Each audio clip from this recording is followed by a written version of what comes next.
नमस्कार, मैं हूं दीक्षा और आप देखना शुरू कर चुके हैं 4 पीएम गुजरात। गुजरात की राजनीति में शुक्रवार का दिन एक बार फिर विवादों से भर गया। जामनगर में आम आदमी पार्टी की गुजरात जोड़ो यात्रा के दौरान ऐसा हंगामा हुआ जिसने पूरे राज्य के राजनीतिक माहौल को अचानक गर्म कर दिया।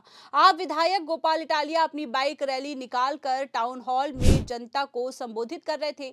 भीड़ जोश में थी, मंच पर नारों की गूंज थी और इसी बीच एक ऐसा घटनाक्रम हुआ जिसने पूरे माहौल को पलट कर रख दिया। जैसे ही गोपाल इटालिया बोल रहे थे, सामने से एक व्यक्ति तेजी से मंच की ओर बढ़ा। उसकी हरकत को कोई समझ पाता उससे पहले ही उसने जूता उठाकर सीधे गोपाल इटालिया की तरफ फेंक दिया। जूता विधायक तक नहीं पहुंचा, लेकिन हवा में उछलते हुए वो घटनाक्रम इतना अचानक था कि मंच पर अफरा तफरी मच गई। कुछ सेकंड के लिए पूरा माहौल बिल्कुल शांत हो गया, जैसे सब लोग इस बात को समझने की कोशिश कर रहे थे कि आखिर हुआ क्या है।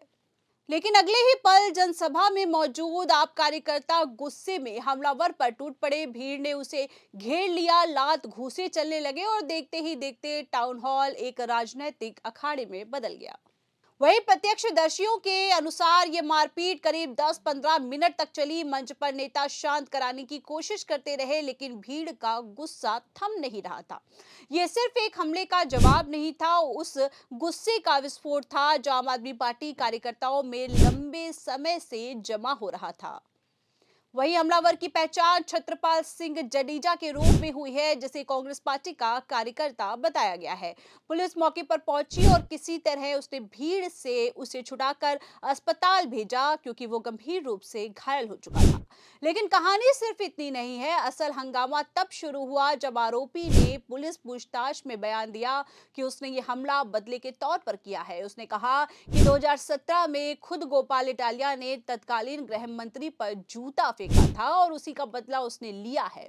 उसकी ये दलील सोशल मीडिया पर तुरंत वायरल हुई और राजनीतिक पार्टियों ने इसे अपने अपने तरीकों से घेरना शुरू कर दिया। उन्होंने कहा कि ये कोई बदले की घटना नहीं, बल्कि एक सुनियोजित हमला है। अरविंद केजरीवाल ने तुरंत बयान दिया, जैसे जैसे आप गुजरात में मजबूत हो रही है, बीजेपी और कांग्रेस दोनों ही असहज हो रहे हैं, दोनों मिलकर हमला करा रहे हैं। ये उनकी बौखलाहट है।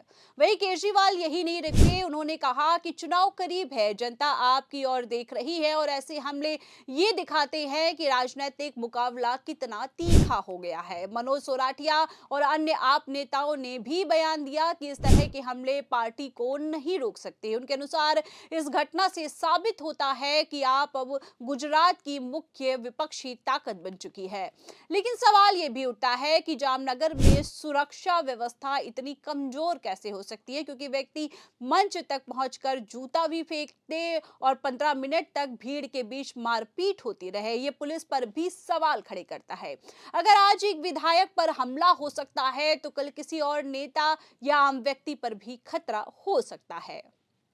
इस घटना ने एक और बहस को जन्म दिया है। क्या गुजरात की राजनीति अब सीधी लड़ाई में बदल चुकी है? आपका उभार बीजेपी के लिए चिंता का कारण है और कांग्रेस का लगातार कमजोर होना इस लड़ाई को और दिलचस्प बना रहा है।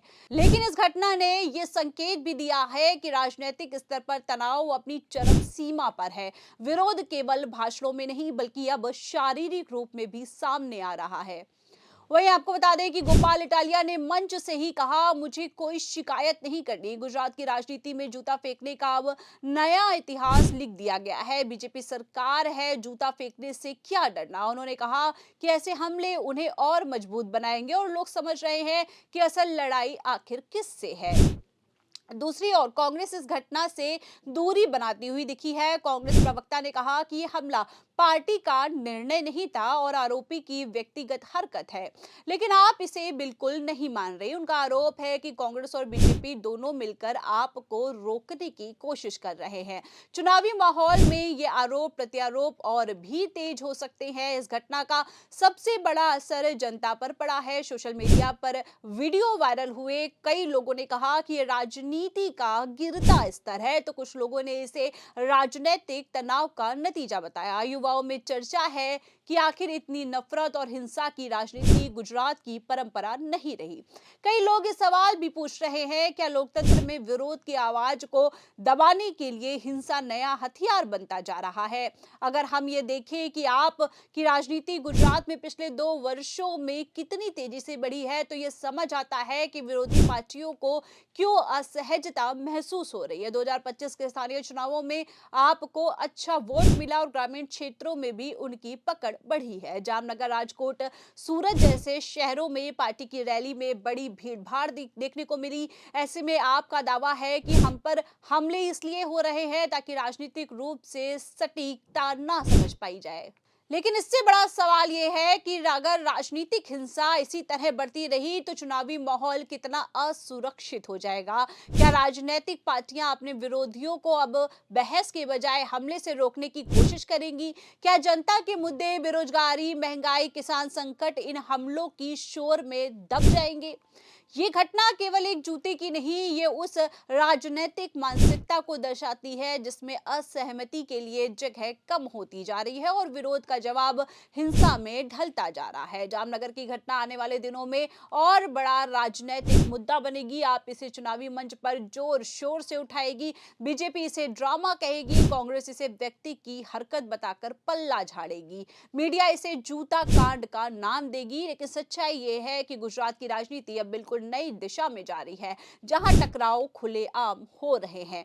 राजनीति जितनी गर्म होगी, जनता के मुद्दे उतने ही पीछे होंगे। लेकिन इस घटना ने यह दिखा दिया है कि आप अब गुजरात के राजनीतिक केंद्र में आ चुकी है। हमला चाहे किसी ने किया हो, राजनीतिक हंगामा सभी को घेर रहा है और यही इस घटना का असली सार भी है। तो दोस्तों, फिलहाल के लिए इस खबर में इतना ही। ऐसी ही तमाम बड़ी और राजनीतिक अपडेट जानने के लिए आपको बने रहना होगा 4PM गुजरात के साथ। चैनल को ज्यादा से ज्यादा लाइक करिए, शेयर करिए और सब्सक्राइब करिए। आप हमारे साथ जुड़ते हैं उसके लिए तहे दिल से आपका धन्यवाद। नमस्कार।